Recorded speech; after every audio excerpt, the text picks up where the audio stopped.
That's right. It is the morning show right here on Facebook, Instagram, Twitter, Periscope, LinkedIn, YouTube. We appreciate each and every one of you for joining us. I got Mr. Jesse Sanchez over there, just kicking it over there in the control room. Good morning, Jesse. Good morning. Lots of news coming in, as well as international news. Got a very interesting interview coming up around the corner. Russia and Jehovah's Witnesses. Very interesting discussion happening. I've been plugging this all week because it's a very important conversation to have. You know, a lot of people talk about, for example, here in the States, having, freedom of religion, right? And of course, not being able to meet in person. We back when we actually had Jehovah's Witnesses on talking about them doing the right thing and doing everything virtually, right? Not having in-person gatherings, right? And yet at the same time, there are many others, including the Catholic faith that we've had on. We've had a Pope on, not Pope. We haven't had Pope yet. Maybe one day we will. I don't know. But we had one of the other bishops there on our show talking about how they were doing the same thing. Remember that, Jesse? Mm-hmm. And so again, many faiths are doing the right thing, and then there are some that are sections saying, "No, we'll help cure you, right? Or it's not going to happen. Don't worry about that." So that discussion's been had. I think that one's been talked about quite a lot lately, and so we're past that. However, very rarely do people have to go to prison for professing in a particular faith, and that's it. You understand what I'm saying? So that isn't as, let's face it, there are some that are put under the gun quite literally because, they're terrorists or marked as a terrorist organization, right, Jesse? Mm-hmm. And that kind of makes some sense because you never know, especially if it's an extreme version of a religion. You're kind of like, whoa, whoa, whoa. Are you going to do a suicide bombing effect? Do you understand what I'm saying? Yeah, I see what you're saying. So in this case, though, it's a very interesting conversation that we're about to have around the corner. So I hope that you'll at least suspend your disbelief for a minute and say, whoa, this is going on in our world. And so we'll be talking about that around the corner. We need to take a quick break. We'll be right back with more right after these messages. Stay tuned.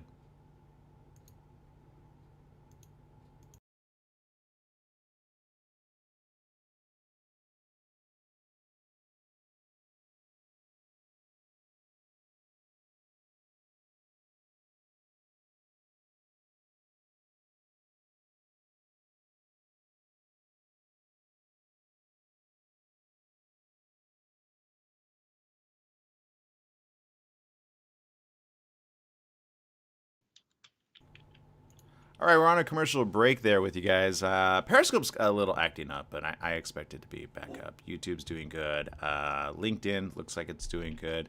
Facebook, we see you guys there. Let's see. Kanisha Cunningham tuning in. Katya Wunderland, thank you. Bobby tuning in. Hey, by the way, big shout out to Bobby, who evidently, thanks to Bobby, you ever get like a referral from a friend of a friend of a friend, Jesse? Sometimes. Or you never know where the referral comes from, right? And so here on the morning show, I get a lot of referrals from friends of friends of friends, and you guys share and you retweet and you message. So I want to say a big shout out to Bobby. We're gonna get an interview from Double Mint Radio, and he said, "Well, yeah, I got a hold of you because of Bobby." So I was like, "Oh, thanks, Bobby." You know, because I guess Bobby reposts us and maybe they're friends. I don't know the connection exactly. So Bobby, thank you very much. And you know what? You never know who your friend will always reach out to. I've always gotten referrals from friends of friends of friends, either on social media or the like. And, it's a small world with the online world, right? So, Katya Wunderland tuning in. Hello, Katya from Switzerland tuning in. Debbie Lau tuning in. Thank you. Hope I'm probably mispronouncing that. I'm sorry, Debbie. It's Liaw. How would you pronounce that, Jesse? Liao? Debbie? Let's see. Debbie La. Debbie Leah. Debbie's going to hate me by the end of the show. I apologize, Debbie. I'll get it right. Yeah, I'm not gonna jump into that. I'm just gonna let you dig a hole. Jesse's Jesse's like, just you ever do that where you're like, open mouth, insert both feet? That's me sometimes. Oh, I do that all the time. That's It's why when somebody else does it, I just sit back and be like, "Yeah, go ahead. It's all good." yeah, that's it. All right, we're gonna let's see here. We're gonna go You live got here 10 seconds. in just a second. All right, here we go. And remember, we're gonna go to break pretty quick so we can get the other caller on. Hmm. All right, cool. We got 2 seconds.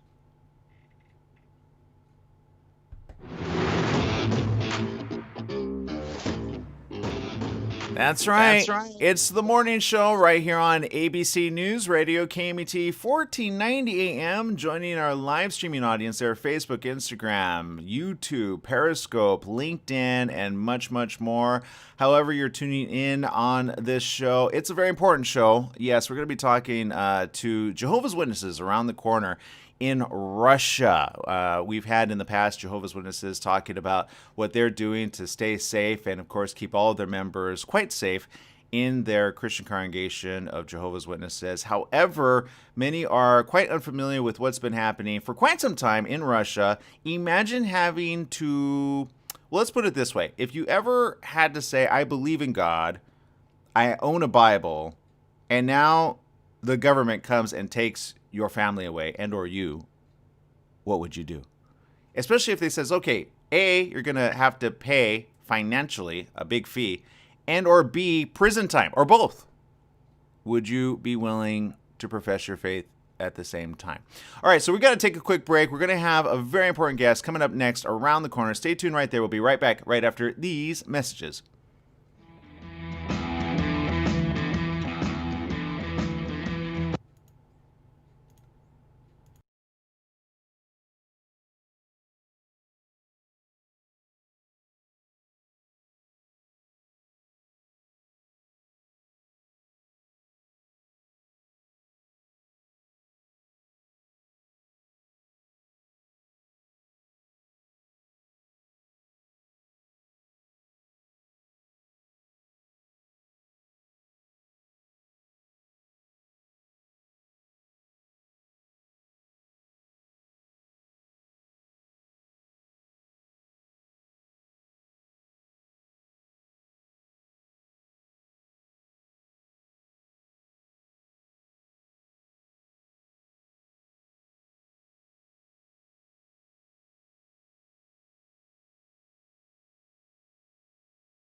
That's right. It's the morning show right here on ABC News Radio KMET 1490 AM. Joining our live audience over there on Facebook, Instagram, Twitter, Periscope, YouTube Live as well.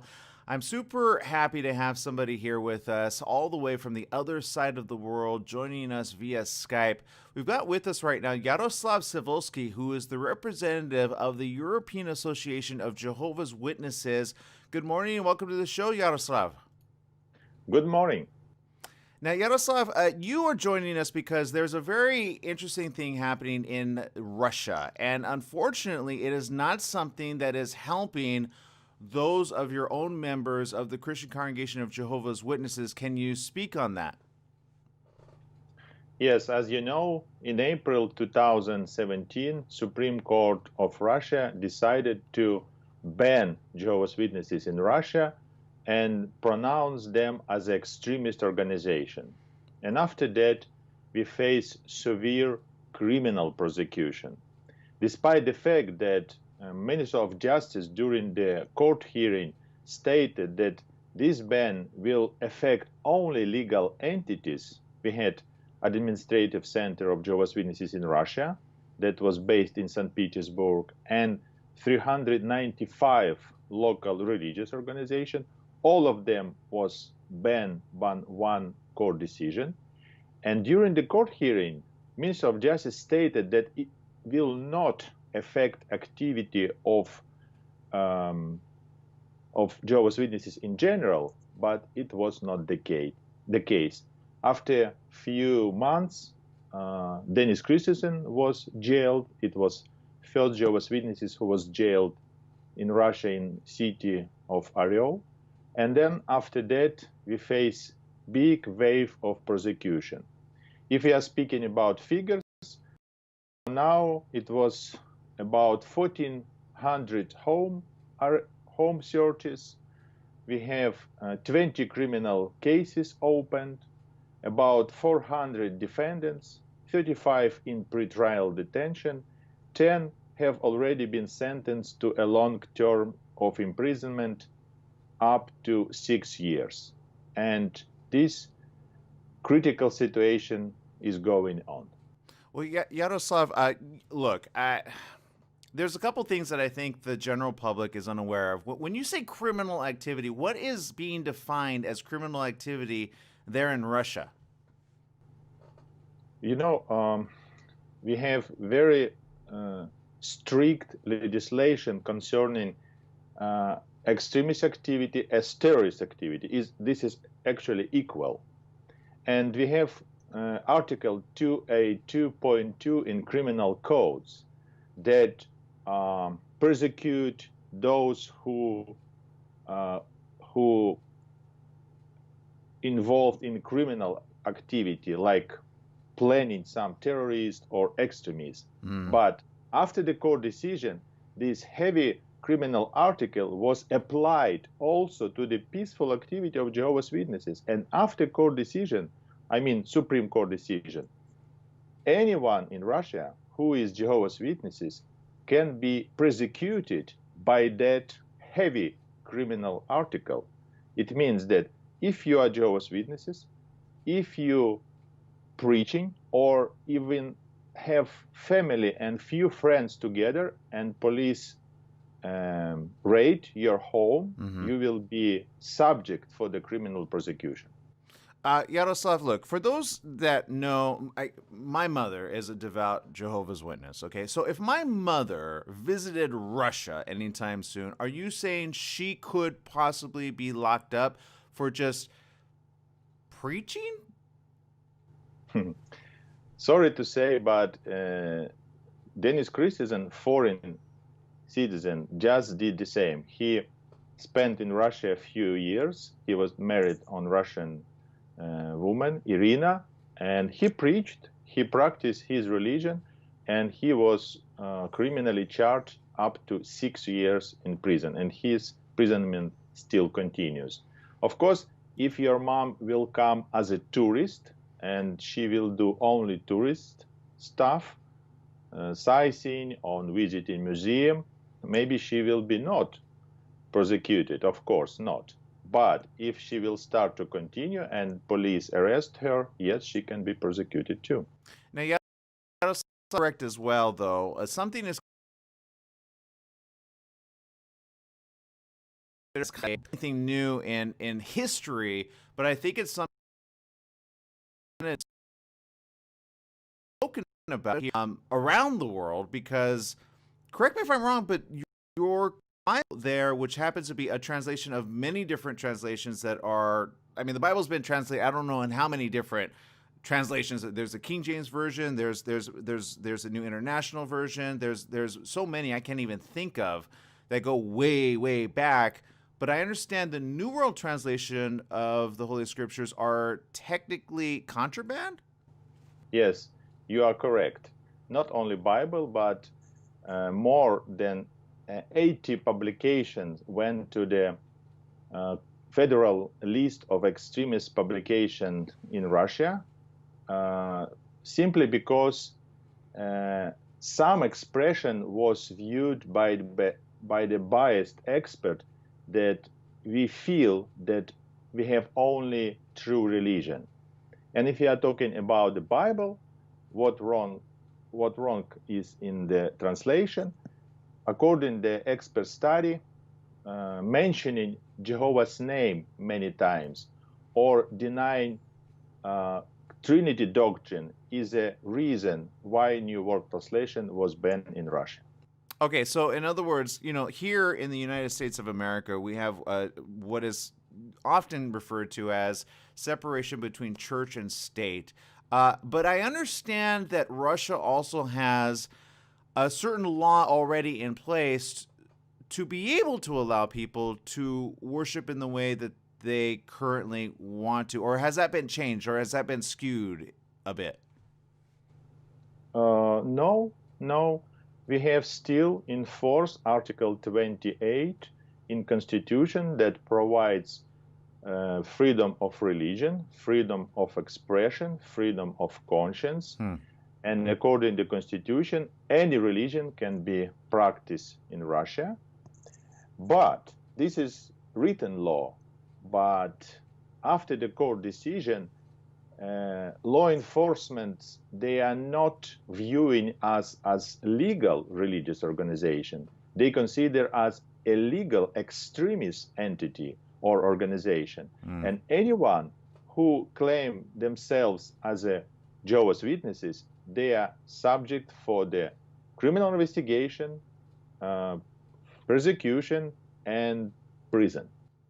Speaking of prison, I understand you are not really exempt yourself. You yourself had served some time in prison, and I understand this also has happened to your family members. I don't want to dive too deep into your own background, but do you mind sharing your own experience there? I was raised in a family of Jehovah's Witnesses in a third generation, and my father and mother originally from Western Ukraine. And after the Second War, when Soviet Union took over this part of the world, all Jehovah's Witnesses, like about 8,000, was sentenced to Siberia. And my father and my mother was also part of this exile. And they married there in Siberia. They had 5 children. I'm in the middle. And while being in Siberia, my father was sentenced for 7 years in real prison, not just exile. And my mom was sentenced for 4 years in prison. When I was 18, I was called to army, and I refused because in that time was no alternative military service, and I refused to go to the army, and I was jailed for 1.5 years. Well, look, and I understand in one case, I guess it's okay. I'm trying to make sense of it for everyone, because I know some people are thinking, wait, he went to prison because he didn't want to go to the army. Can I ask, is that because of your religious beliefs? Yeah, sure, because I was Jehovah's Witnesses. And for those who don't know, what does that mean for you? According to the Bible and according example of Jesus, Jehovah's Witnesses known they are not participate in any political conflict. They're strictly politically neutral, and they are not going to serve in any armies, but they accept alternative military service. And recently, South Korea granted this right to Jehovah's Witnesses, but for many years, our friends in Korea also face same problem. All young people must go to prison because they refuse to serve in army. Well, and I bring that up because whenever extremism is spoken of in any type of legal setting, right?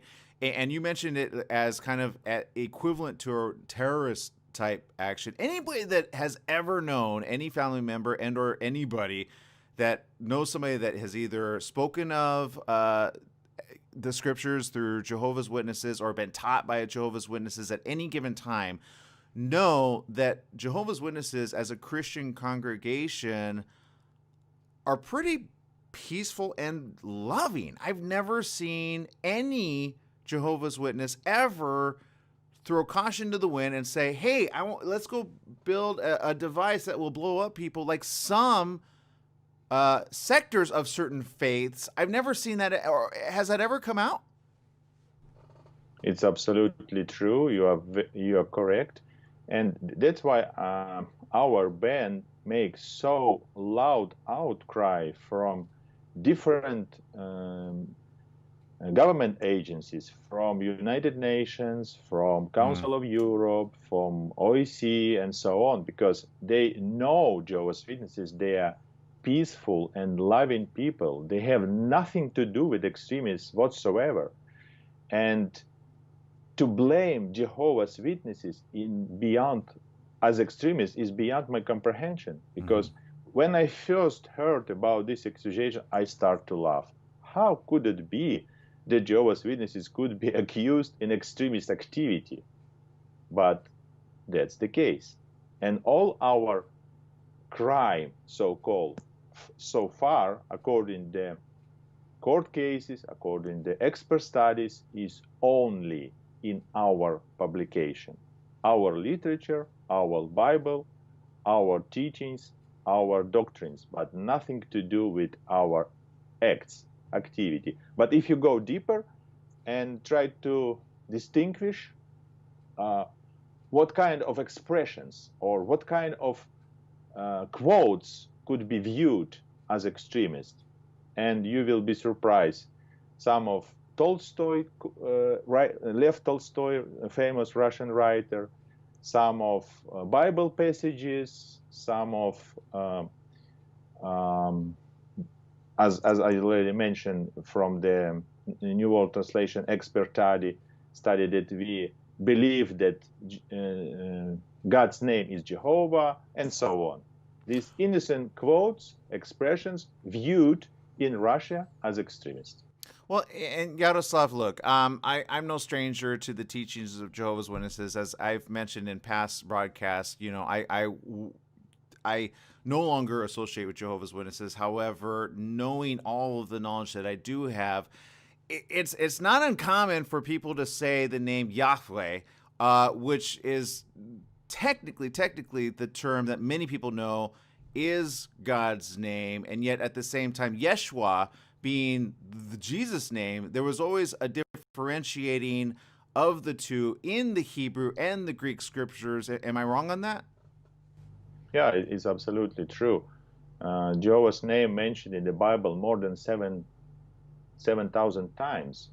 And Jehovah's Witnesses, over the past decades, they put on their place in the Bible books all these places where God's name should be mentioned. And we did a lot of work, we did a lot of research to find out from the scrolls, from the archaeological discoveries, where and why we use Jehovah's name. And look, I understand. There's a lot of people going, wait, what? I don't understand that. But even in the King James Version, is the King James Version, if I took the Bible into Russia, banned? No, we have in Russia Synodal Bible, and even in Synodal Bible, we have few times Jehovah's name exists too. Yaroslav, I understand. Unfortunately, this is happening with couples, with families. I understand there's one of many, but there was a husband and wife duo that recently, they would have had to pay as much as $20,000 US dollars. I don't know how much that is in the currency that you trade there, but what does that mean for the rest of Jehovah's Witnesses? What did that case turn out to be? Yeah, unfortunately, I think you are talking about a couple from Kamchatka region, Konstantin Bajenov and his wife. In his case, judge changed change a little bit their sentence to the easier one. But some of families still should pay. And if they have no money, they should sell their car, or government will take their car. Maybe in some cases apartment can be taken by government. And this is not easy situation. And when you are under the criminal prosecution, your bank account is frozen, your money is taken, and you are your life is ruined. It sounds like. Yeah. Yes, ruined. All for professing faith in God. And look, okay, so take away the court system right now, and let's talk about just the morality of this all. I gotta ask this question: Does it those that are currently Jehovah's Witnesses serving in the region, about how many approximately are there in the region of Russia? Before ban, we have 175,000 of Jehovah's Witnesses in whole Russia. After the ban, we have heard about some cases when our friends must leave the country because they can't stand with this tremendous psychological pressure on them or their family, because they're always afraid that in the middle of the night or in the early morning they will be knocked by the door, open police, they will be raided, they will be even beaten, even tortured. We have few cases where our friends were severely tortured, like in Surgut. Our friends, 7 Jehovah's Witnesses, were tortured by electric guns. They were beaten merely for practicing their religion.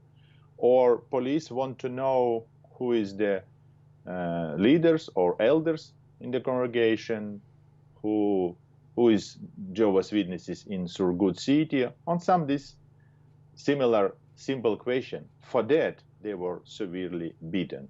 And of course, after that, some friends decided to leave. But most of Jehovah's Witnesses stay in Russia under these pressures, and they still try to do their best to follow Jesus' commandment, to be a good citizen, to be good parents, to be good worker, to pay tax, to obey government, despite this pressure. Well, yeah, Yagoslav, it's. I hate to say this, but as you were speaking of it, I remember looking at unfortunately documentaries talking about this example of Nazi Germany back in the day, where many people got locked up, not just the Jewish faith, but others, including Jehovah's Witnesses, with Hitler at the time. It almost seems like I don't know if it's a complete repeat. I don't know if there's new concentration camps, because those being put into prison are put in with others. But I mean, it begs the question: why are peace-loving, faithful, tax-abiding people being thrown into the same prison cell with murderers, rapists, and people that really do a lot of bad? Is anybody asking that question? It's very good question. After the ban, when journalists approached me and asking my comment about situation in Russia, I many times, as you say, I referred to Nazi time in Germany or to Soviet Union in Russia, that history is repeated, right? But in a bad way, right? And as it was in Germany. During the Nazi time in Soviet Union, prosecutors or investigators force Jehovah's Witnesses to renounce their faith, to sign the paper they will not be any more Jehovah's Witnesses and they will be free. But none of them doing so. They not agree to renounce their faith. And to be in prison now, yeah, it's not easy. It's very tough. But our friends try to be positive.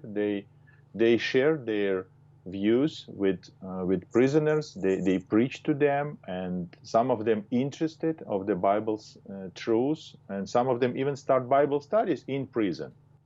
Well, and that's the silver lining, right? Look, I remember there's a very good documentary. I think people should check it out. It's called Purple Triangle. Again, for those that don't know, who usually wore, obviously, people were identified based on their religious faith, but those that have a purple triangle in Nazi Germany, who were those, for those that didn't know? It was Jehovah's Witnesses. Yeah. And I know a lot of people talk about the Holocaust, and sometimes people forget that Jehovah's Witnesses were there as well then, and it seems like, as you said, it's almost a repeat of exactly the same thing. I would hope that, Vladimir Putin, hasn't he spoken out about this on a couple of occasions? Yeah, in December 2018, he said that it's a nonsense to persecute Jehovah's Witnesses, to consider them as extremists, but it's just nice expression. Nothing good happened after that. I would say it happened to the opposite, because Dennis Christensen was jailed for 6 years in a prison, and many raids took place and torture in Surgut, Voronezh, other places. It means that no escape from this situation. Of course, we wait for the European Court decision. Maybe it will be pretty soon. And after that, maybe situation in Russia will change to the better. But it will be also very much depend, will Russia follow that decision or not? We will see. If you're just joining us, we got Yaroslav Savolsky all the way over there as the representative of the European Association of Jehovah's Witnesses. Yaroslav, for those that want more information on what's going on in your neck of the woods, where can they go? You can visit our official website, jw.org, or you can go to jw-russia.org. This is also official website for Jehovah's Witnesses in Russia. And you can find there more detailed, more specific information about persecution of Jehovah's Witnesses in Russia. Yaroslav, thank you very much for spending time with us. I can't say more than enough. I think of my mom all the time, and I love my mom. And if anybody was ever to put her in harm's way simply because she professed faith in an eternal God, I would have to, it wouldn't be pretty. Let's just put it that way. I might get locked up just for preventing it. But thank you for being peaceful, loving, and not like me. Thank you. All right. We have to take a quick break. We'll be right back with more right after these messages. Stay tuned.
2 seconds.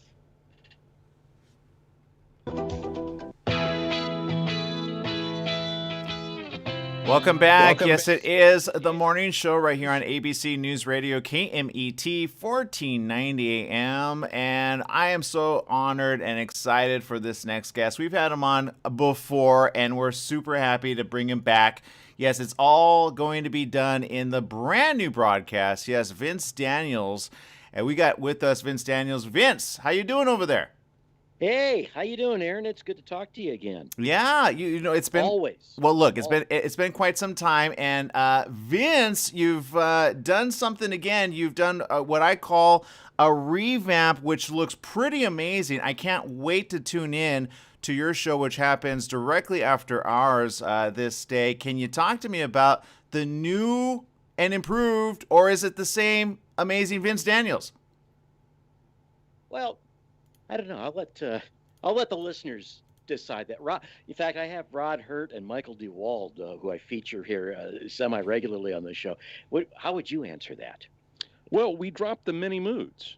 Yeah, that's the one thing. We did drop the many moods of Vince Daniels, so that branding is thankfully gone. I mean, don't get me wrong. It had a reason for a time, but it's not variety talk anymore. For one, it's not a 2-hour show like it used to be. It's 1 hour.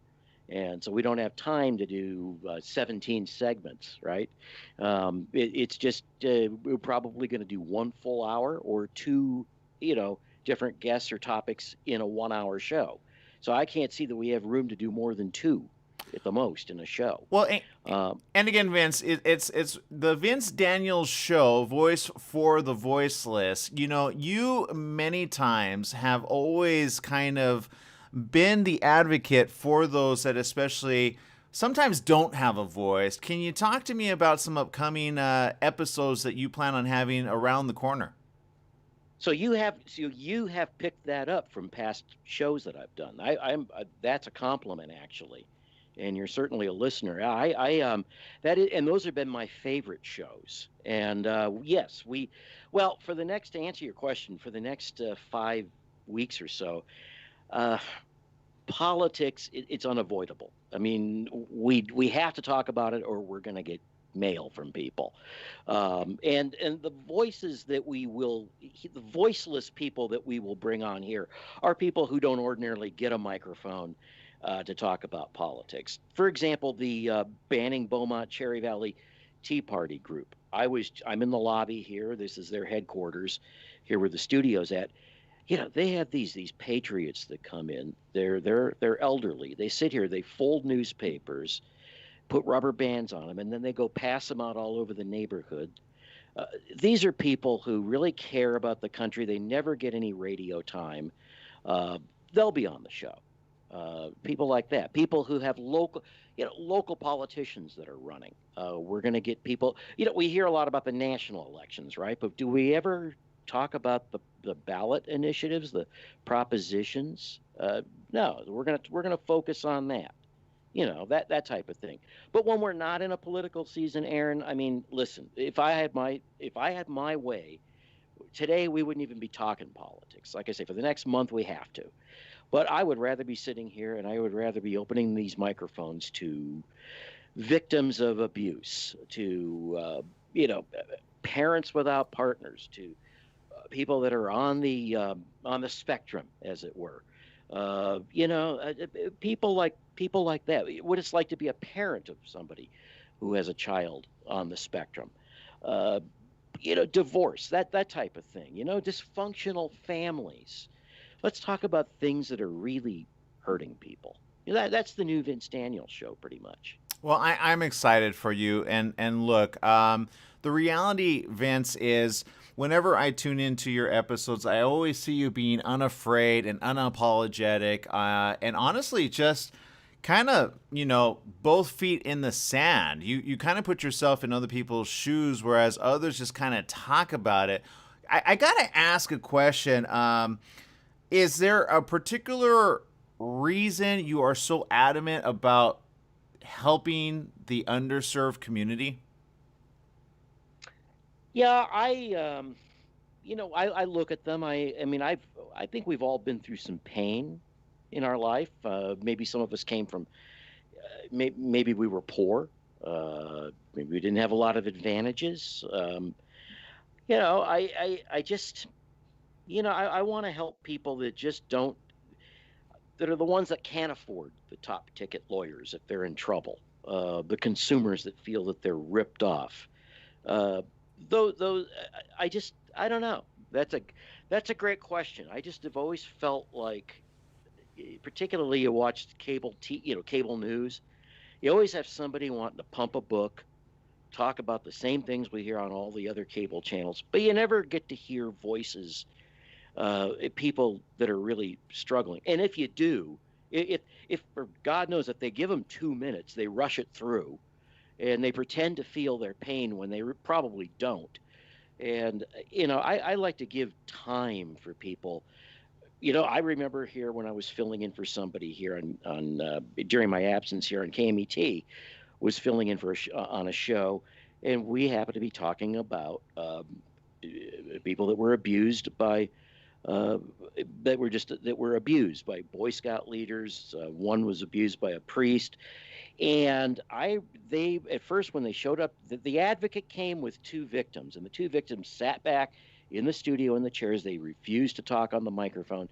But then I encouraged them before the show started. I said, this might make you feel good, and then when they heard us talking, they came up and they started talking. And Aaron, that's all they talked about when the show was over, was how good it made them feel and empowered it made them feel. And those are the days when this is fun to do this show. It's fun to be on the radio because you see other people feeling not fun to hear their sad stories, of course, but you know what I'm talking about, just to see them open up. Of course. Now, talk to me about your guests that you have with you right here, right now. Can we talk about that? Yeah, well, let's start with the first person that joined the show as a semi-regular, and how we met and how this all came about. Rod Hurt. Good morning, Aaron. Thanks for having us on the show this morning. It's great to hear you. And I've followed Vince in the few years that I've known him. We both have a mutual love of music. And when the old 100.3 The Sound radio station in Los Angeles turned its signal off, there was a big gathering of folks that were fans of the radio show. And that's how I met Vince and learned a lot about him.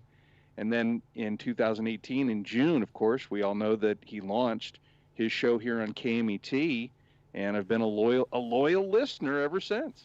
You know what? That's always good whenever you can keep loyal friends as loyal listeners. I've got loyal friends that are no longer listeners because they don't like half the stuff I say. But look, well, since music is kind of the universal theme of the language that I feel no matter what side of the party you're on, what's some of your favorite top hits that you would love to play for any Democratic and or Republican party or even the independents out there? I'll tell you right now, and it's not just by way of promoting the new show, but it's going to be the music that's going to start today. In the past, of course, it was classic rock. Rod alluded, we met at a classic rock gathering for a radio station. Not this time. We're going to do the Great American Songbook from the late 20s on into the mid pop standards of the mid 60s, which would encompass people like Herb Alpert, Buddy Rich. We're going to do the ragtime, the Scott Joplin music, swing, big band, jazz, that type of thing. I think that's honky tonk. Honky tonk is one of my favorites, and I think that has such a sound that makes you happy that I think that both sides of the aisle would agree with, would enjoy. Yeah, my mom was recently talking about certain decades that she's like, those songs aren't even on anymore. I go, I know, Mom, we got to catch you up to the times. But some of the classics are still the classics, right? And look, whatever aisle of the side you're on, I always say stay safe than sorry. And obviously, look, I don't know what your personal stories are during this crises that we're currently in. Let's face it, financially we're in a crunch. Economically, we're in a crunch. Businesses. I'm sure you're going to discuss a lot of this in the coming weeks ahead, right? Oh, well, I'm sitting right here next to somebody who does have a personal COVID-19 story, and he's also part of the show, but he became part of the show. You know, it's funny. Rod was listening to you, Aaron, on the very first day. He was listening to the morning show and the first show I did, and Rod called my show, as did Michael DeWald, who happens to be my next door neighbor. Oh, Yeah, wow. that's yeah, amazing. So we were talking about the show. I'm excited to be back with the relaunch of the show or a new launch for the show. I know Vince, you're very excited, but yeah, we're neighbors. We just met out front, talked about the content, continued on with the show, and Vince invited me to join the show, and it's been amazing, amazing experience for me. I've just loved it. Yeah. Well, I'm always Well, glad. and Michael is the conservative conscience of the show, Sure. where Rod is a dyed-in-the-wool Democrat, you know, but we get along. Otherwise known as Vince's lone liberal friend. Maybe. But you know that's how it should be. I feel as though we've really kind of lost touch with reality when it comes to humanity, right? At the end of the day, and this was brought up by a close friend of mine who says, you know what? I used to break bread with whoever. I never cared about their political standing and or contribution or lack thereof.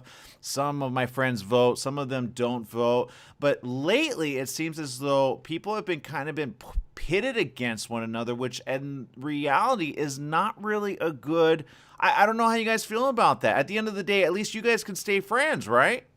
Well, it's funny you bring that up. We're on the same page here, pretty much. We're going to talk about that this morning, about how important it is to laugh at ourselves, not take ourselves seriously. And I got a clip we're going to play this morning.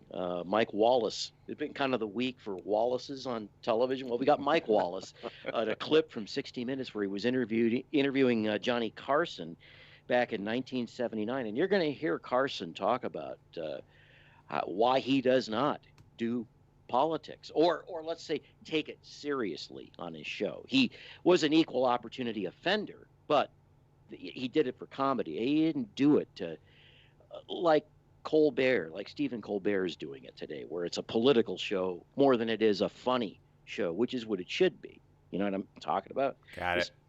You know. So I think a lot of it is we take ourselves too seriously, and we can't. Okay. Well, Vince, look, I appreciate you. I'm so glad you're back with the team here over at KMET 1490 AM. For those that want more information, let's say, for example, they may not be tuning in right here, right now, but they want to check out all of your great shows. Where can they go? Well, go to my website, vincedaniels.com. And it's all, as a matter of fact, don't even, if you want to know what's coming up on the show, thank you for this question, because it gives me a chance to say that all the show information that I post on Wednesday night will be available on my Facebook show page, which is called The Vince Daniels Show, KMET 1490 AM. If you like the page, or just hit the like button on the page, you'll get the reminders every Wednesday night in your news feed on Facebook. And we're also going to start doing other social media news feeds as well. But that, you don't go to the website to see the current show information. Just, that's just there to point you to the other portals. But go to Facebook on Wednesday night to the Vince Daniels Show, and that's where it'll be. Well, we're up against a hard break. You know how that is. We got to take a quick break here. But thank you, all three of you, for joining us. Vince, congratulations on your great show coming up right after ours every Thursday right here at KMET 1490 AM. Make it a great day, okay, Vince? You got it. All right, we'll be right back after these messages with more. Stay tuned.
All right, everybody, it's been a packed show. Lots of information, I know. But look, they say it's Smart Talk Radio, and that's what I like to say.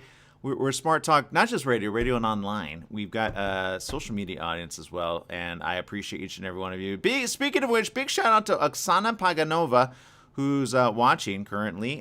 Don't let it be your last time, okay? We got a really good show, and a lot of you are going to probably be seeing the rebroadcast version. Feel free to share. A lot of important information coming out from Russia. And, some people go, well, why are you focusing on Russia? You're in the United States of America. And here's why. With the first guest that I had, speaking of, the Christian Congregation of Jehovah's Witnesses, it's sad that we still live in a time where we thought, for example, Nazi Germany was non-existent, right?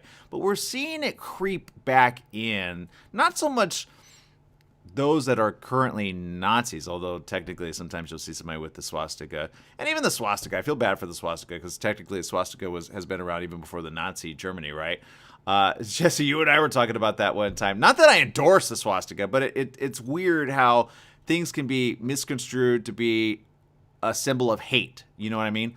And yet we're starting to see symbols of hate creep up and crop up just with other organizations, some of which are being called out, some of which are not. And I just say, look, if you exude a lot of hate and or crime and or anger, frustration, madness, well, they're all different, right? But when you put harm to other people, then I understand getting locked up. But if you're a peace-loving organization, then I don't understand, and I got to call into question 2 seconds. That thought process. All right.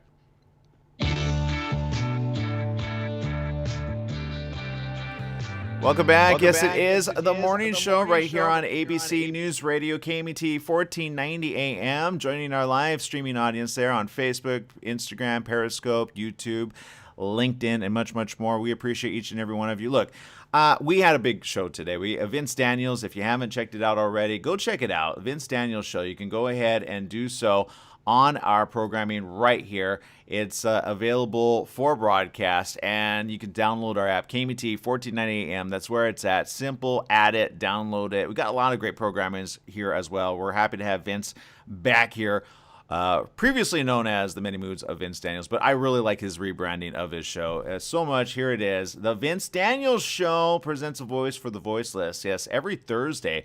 Go check it out. Every 9 o'clock, right after ours, every Thursday, right here on ABC News Talk Radio. Go check it out, and you will be glad you did. But for those others that have been commenting as well on the very first interview that we had earlier on, and if you had not a chance to see the entire broadcast, look, some people have always asked me, well, why do you focus on other countries when in reality we're here in the United States of America? Because I think we have something to learn about it. I think that we're at a time, a very pivotal time in our history, once again, where some are doing so much bad. And what I mean by that is, look, Nazi Germany, the United States of America did not want to get involved in that war at first. And yet, eventually, they did the right thing and says, you know what, we're not going to let this human being want to take over the world, which those that don't know, Adolf Hitler actually wanted to literally, his whole plan was to take over the entire world. If you look at the information there, it wasn't just Nazi Germany and other places that he and his evil forces ended up overcoming at first. He wanted to take over everyone. So, look, do I agree that the United States of America did the right thing then and there, putting out of power a very evil human being? Yes, 100%. But here you have now countries doing things not just with Jehovah's Witnesses, but those of other faiths as well, literally tearing down mosques, tearing down certain places of worship, and literally saying, you don't have the right to profess faith in your own country. Now, do I ever think that's going to happen here? I certainly hope not. I would imagine that the United States of America is a beacon of hope for many around the world. But let's stay a beacon of hope, okay? Let's not throw caution to the wind. Let's practice social distancing, at least until we're over this little curve of however long this curve is for the coronavirus. But in the meantime, those of you that profess faith, are you willing to go to prison and or be locked up for your faith? Hopefully it never comes to that. But if it does, I hope you do the right thing. All right, people, I appreciate you. Make it a great day, whatever you do. Remember, life is worth living, so live it well. Bye-bye, everyone.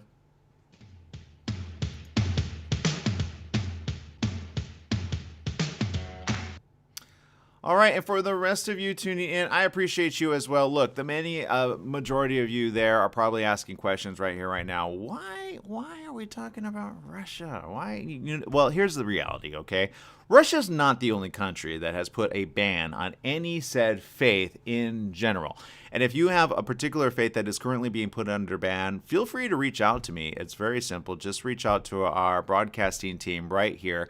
I'll give you the email address if you just type in that you want, look, I've had the Catholic faith on in the past with other radio stations. I've talked to those of the Islamic faith as well, talking about the Quran and look, I feel as though we all really need to open our sphere of influence. And what I mean by that is, look, in the event that it ever comes up in any said country that says, look, you do not have the right to worship freely because we are dictating how you should be, I say to that, you better watch out, because I wouldn't want to be the one to take down you know who.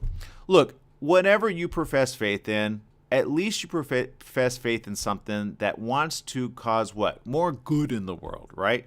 At least you want to profess faith in something that wants you to be a loving people. And many that I've met of different religions have the majority have one theme in common: love. Very rarely do they want to spread hate, violence, blowing up others for a certain cause, causing people to commit suicide because of a cult of a Christian faith. Remember Waco, Texas? And there's so many others as well. So I'm not bringing undue awareness to those that want to cause more harm or pervert certain faiths in order to make their own cause righteous. But what I do have a problem with is those that want to crush and or diminish those that want to do the right thing. What I have a problem with is those that are bringing harm to the innocent families, the innocent children, the peace-loving, the law-abiding, those that just kind of try to just do the right thing no matter what. I have a problem with that. Because in essence, what you are saying by being the opposite person of that is you just want to be and take up the... Well, let's put it this way. Who's going to be against God? Allah. Abba. You know, Abba was a version of Father. There are so many different words for it, but let's just bring it very full circle for everybody, okay? The grand creator of all things.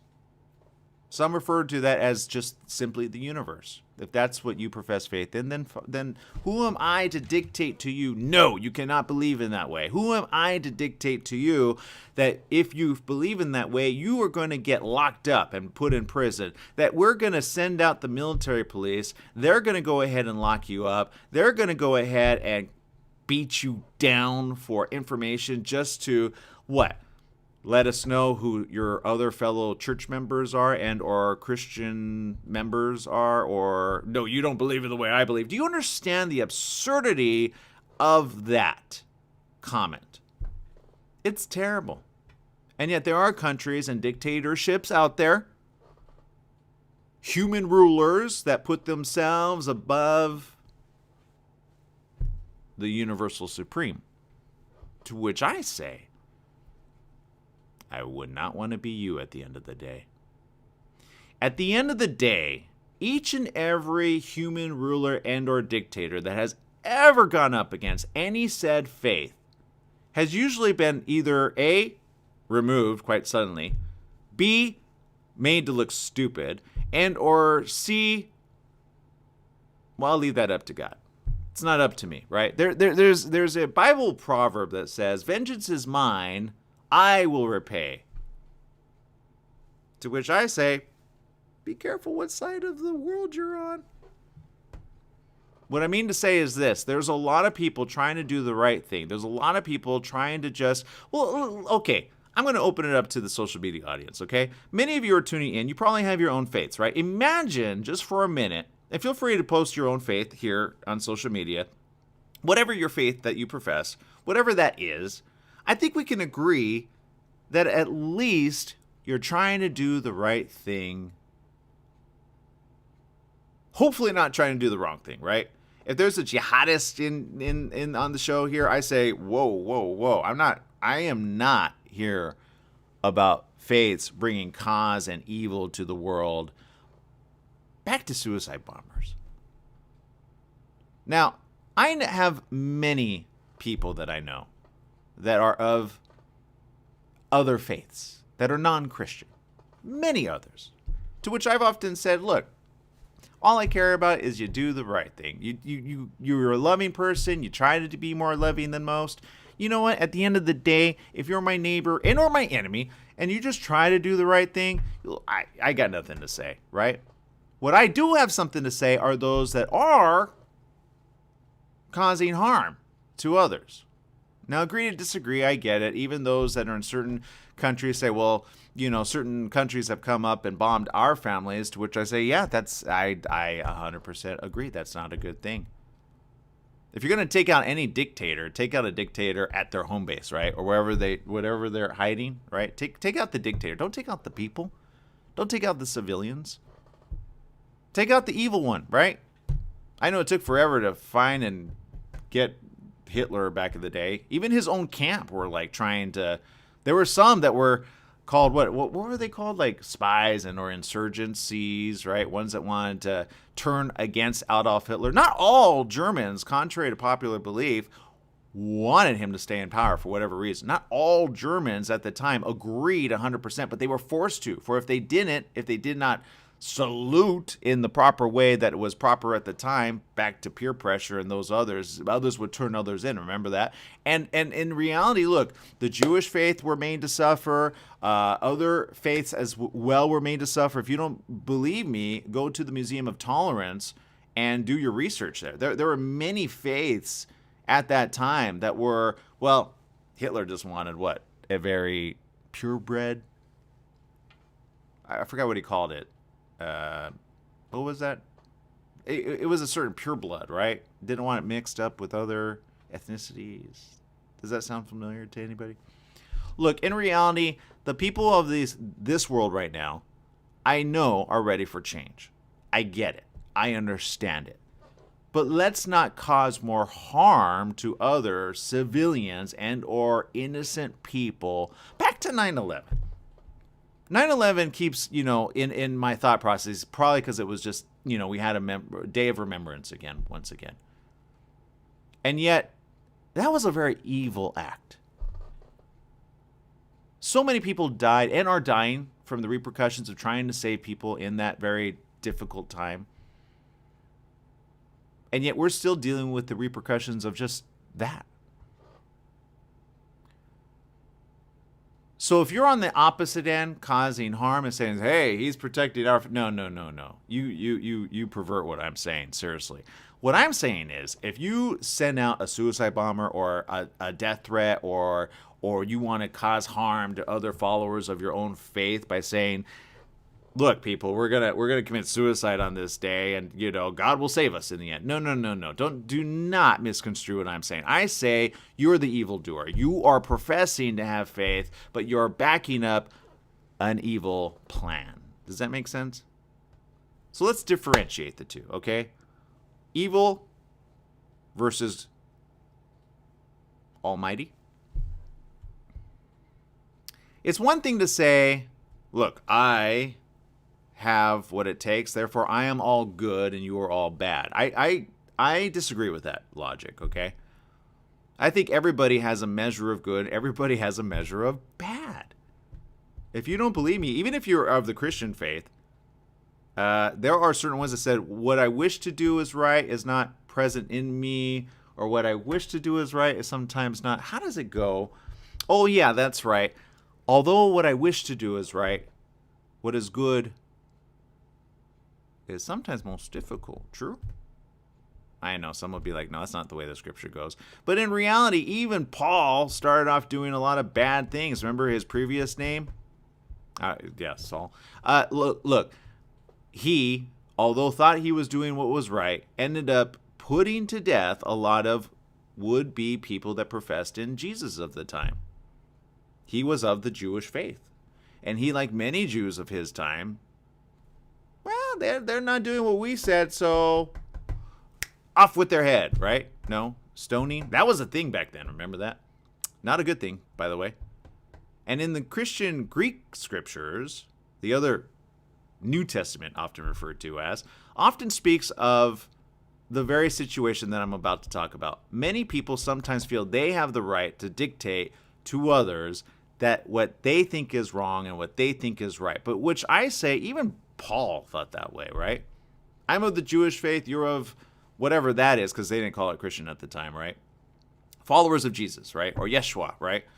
Many people take issue with that as well. They go, well, many talk about Jehovah. I don't know who this Jehovah is. They don't profess to believe in Jesus. If you look up the correct term, it's YHWH. It's the Tetragrammaton. Technically, the Tetragrammaton is more than 7,000. I think 7,248 times. I might be off a couple digits in both the Hebrew and or the Christian Greek scriptures. And oftentimes, many don't know the true nature of it because the Jewish faith, well, let's face it, you need consonants in order to fill up the YHWH. How do you ever get your name? Take your own name, for example, and remove the vowels. You understand? Remove the vowels, and then it'll say, now, how do you pronounce my name, right? Like mine would be most difficult. You take out A-A-R-O-N, so mine would be Aaron. You get it? Aaron. Well, how would you know? You don't have vowels, right? So that's of the Jewish faith. So the Jewish faith has the majority of scholars out there often say it's Yahweh, right? And I may be pronouncing it wrong. I'm trying to throw in the Jewish Yah, right? The Yahweh. Yahweh? No, Yahweh. But it's different in every other language, right? So the more popular version as of late has been, at least in the English, it either is Yahweh, which some religions still adhere to, and others just do not. They completely say, no, it's the same thing, which I say, okay, that's fine. But the four Hebrew consonants were those of Abraham, of Moses, of Jacob, King David, of many others before Jesus came onto the scene, okay? So when Jesus came onto the scene, Yeshua technically is more of a Hebrew word or Greek word, which is a transliteration, as many were. Okay, for example, when you say the words hallelujah, what do you think you're saying? In essence, hallel means, in Hebrew, praise. Hallel. You understand? So praise, hallelujah. Well, what's the Yah? J-A-H? Hallelujah. A shortened version of, there you go. Did you put it together? No? Okay, Jehovah, or Jah, or Yah. Yahweh. Do you get it? So many people are already saying the name. They didn't even realize it. Hallelujah! Hallelujah! I hear so many. I go, do you know what that means? No, I don't. I have no idea. It means praise God. Okay, so you know what? Agree or disagree, it's okay. At the end of the day, at least you're praising somebody higher than yourself, right? True, false, true, true, true. So look, I'm not here to give a sermon. God forbid I get locked up in Russia or any other country, right? That suddenly says, oh no, he's thank goodness. And this is why I love our country that we currently live in. We can have the freedom of speech, the freedom of religion, the freedom of these things, and yet, to bring it entirely back to square one, how many say that they profess faith in any religion and are upset that they can't meet in person, and they suddenly say, oh, you're taking away my religious freedom? To which I say, are they really? I mean, they're just saying keep social distancing so that you don't get your own church members and or professing of faith members sick to possibly die. You can't put one with the other, can you? I beg to differ. I think some are saying that. But I say, okay. When it gets to the point where you have to go to prison for professing a faith, simply by opening your Bible of any said translation, and now you have to go to prison, that's a whole other bad. That's a whole other evil in the world. That's a whole other force. Look, agree to disagree. In other faiths, it always talks about an evil presence. Is the world under the influence of an evil presence right here, right now? And is the evil presence, in essence, trying to take over the world as we speak? Or has it always had a hold of the world? I don't know. But as of late, what I've seen is more evil in the world and less good. So how do you combat evil with good? You be more good, and you say no to the evil one or the evildoer and or the evil thing in people's heart. Agree, disagree, whatever faith you profess to have faith in. Remember this. There is an evilness in the world, and it's starting to pop up left, right, and center. So do more good, be more good, and have more faith that you may do what is right at the end of the day. All right? That's my time here on the morning show. Make it a great day, whatever you do. Remember, life is worth living. Do live it well. Do more good. Fight the evil in your own camp and or your own circle and or even in some people's own heart. Okay? Just go ahead and remove it 100%. Just say, I remove all the evil in my heart and or around me 5,000%. True, and done. Okay? There you go. All right, people. Love you. Make it a great day, whatever you do. Remember, life is worth living. Do live it well. Bye-bye.